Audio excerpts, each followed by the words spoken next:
Hello students, Gupta गुरु channel में आप लोगों का स्वागत है। हम लोग पढ़ते हैं रेशियो और प्रपोर्शन, जिसमें कुछ महत्वपूर्ण प्रश्नों को पिछले वीडियो में हम लोगों ने पढ़ा था। आज के वीडियो में कुछ इंपॉर्टेंट प्रश्नों को पढ़ेंगे जो कि परीक्षा के लिए काफी इंपॉर्टेंट हैं। क्वेश्चन नंबर 1 से 8,400 रुपए को ए, बी, सी व डी में इस प्रकार बांटा गया है कि ए तथा बी तथा सी के और सी तथा डी के भागों के अनुपात क्रमशः 2:3, 4:5 व 6:7 है।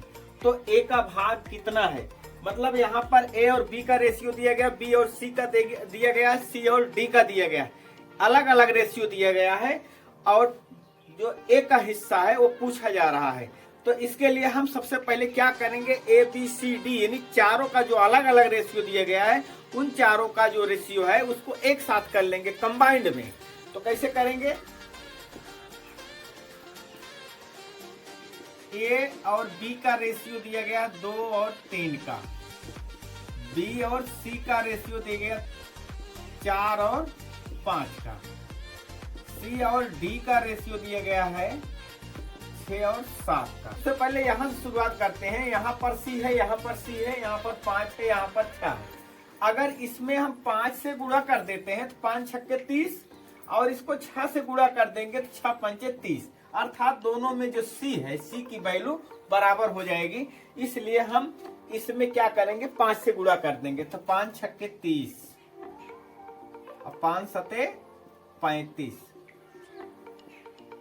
तो सी और डी का रेशियो 30 और 35 का बन गया 5 से गुणा करने पर। अब 6 से इसको गुणा कर देंगे तो 6 चौके 24 और 6 पंचे 30। इन दोनों का रेशियो हो गया 30-30 बराबर हो गया। देखो दोनों में सी है, दोनों में 30-30 से बराबर हो गया। अब यहाँ पर बी है, यहाँ पर बी है, अर्थात बी और सी, बी दोनों में यहाँ पर 3 है, यहाँ पर 4 है, ये भी बराबर होना चाहिए। तो यहाँ पर तो बी हम 4 नहीं देखेंगे, 24 देखेंगे। यहाँ पर 24 कर लिए हैं, यहाँ 3 है। अगर 3 में 8 से गुणा कर देते हैं तो 24 आ जाएगा। तो 8 से गुणा कर देंगे तो 8 दूनी 16, 8 तिरिके 24। अब हमारा ए, बी और सी तथा डी का एक साथ कंबाइंड रेशियो क्या आ गया, 16, यानी 24-24 30-30। तो 16 रेशियो 24 रेशियो 30 रेशियो 35 हो गया। तो अब हमारा एक साथ ए बी सी डी का रेशियो आ गया।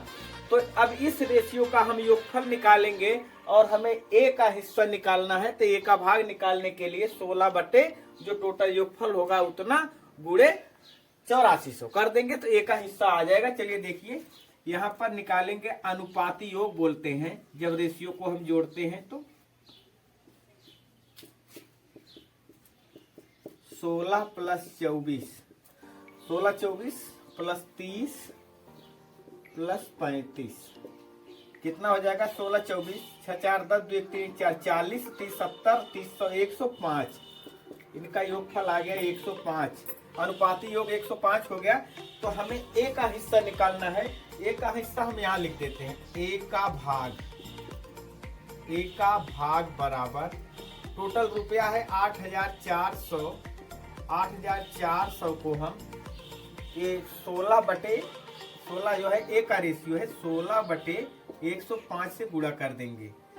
अब 105 से गुणा करेंगे तो 15 पचे 75 90, 15 छक्का 90 शून्य, ये कट गया, 15 सत्ते 105, 7 8 56 80 आ गया, 16 8 128 1280 रुपया जो है ए का हिस्सा हो गया।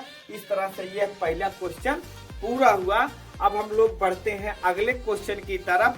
वीडियो में आप बने रहेंगे, वीडियो को स्किप नहीं करना है। अगला क्वेश्चन जो कि बड़ा ही इंपॉर्टेंट क्वेश्चन है, चलिए देखते हैं। क्वेश्चन नंबर 2 है, दो संख्याओं का समांतर माध्य का इन संख्याओं में से एक संख्या के साथ अनुपात 3:5 है।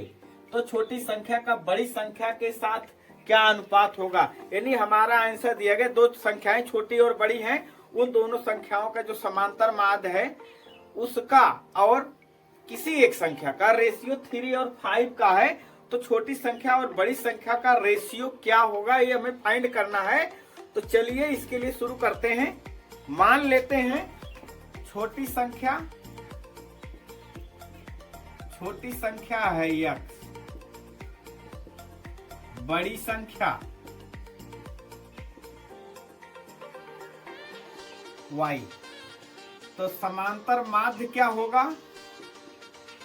दो संख्याओं का समांतर माध्य निकालना होगा तो कैसे निकालेंगे? x प्लस वाई बटे 2, यानी दोनों को जोड़ के 2 से भाग कर देंगे, तो x प्लस वाई अपान 2, ये हो गया समांतर माध्य। अब देखिए दिमाग लगाने वाली बात है, यहाँ पर क्वेश्चन में दिया गया है कि दो समांतर माध्य का दोनों में से किसी एक संख्या का रेशियो 3 और 5 का है। मतलब समांतर माध्य जो होगा, एक संख्या छोटी है एक संख्या बड़ी है, तो जो एवरेज आता है वो छोटी और बड़ी के बीच में आता है। इसका मतलब जो है हमारा समांतर माध्य और एक संख्या का रेशियो 3 और 5 का है। माने जो समांतर एवरेज वाला है रेशियो वो 3 है और संख्या वाला रेशियो 5 है। इसका मतलब ये हुआ कि जो संख्या, जिस संख्या से हम रेशियो लिए हैं 3 और 5, उसमें वह जो संख्या है एवरेज से बड़ी है। मतलब एवरेज 3 रहेगा तो संख्या 5 रहेगी। इसका मतलब ये हुआ कि छोटी और बड़ी संख्या में एवरेज जो है बड़ी संख्या से छोटा होगा, छोटी से बड़ा होगा। तो अगर छोटी संख्या और एवरेज का रेशियो लिया जाएगा तो 3 और 5 नहीं होगा। 3 और 5 होने का मतलब ये हुआ कि प्रश्न में अप्रत्यक्ष रूप से बताया जा रहा है कि एवरेज का और बड़ी संख्या का रेशियो 3 और 5 का है।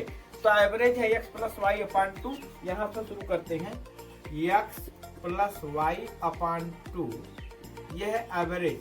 इसका और बड़ी संख्या है y माने हैं, y का रेशियो है कितना? 3 और 5 का। तो ये 2y में गुणा हो जाएगा, तो x प्लस वाई बटे 2y बराबर 3/5। तिरछा गुणा कर देंगे, 5x प्लस 5y बराबर 6y। अब 5x इधर रहने देते हैं, 5y उधर ले जाएंगे तो 6y से 5y घटा देंगे तो आ गया 5x बराबर y। मतलब 6y से 5y घटाएंगे केवल y आएगा। तो अगर हम y को इधर लाएं तो 5x बटे y अगर इस तरह से लिखेंगे तो इधर 1 बचेगा और ये 5 उधर जाएगा, तो x बटे y बराबर 1 बटे 5।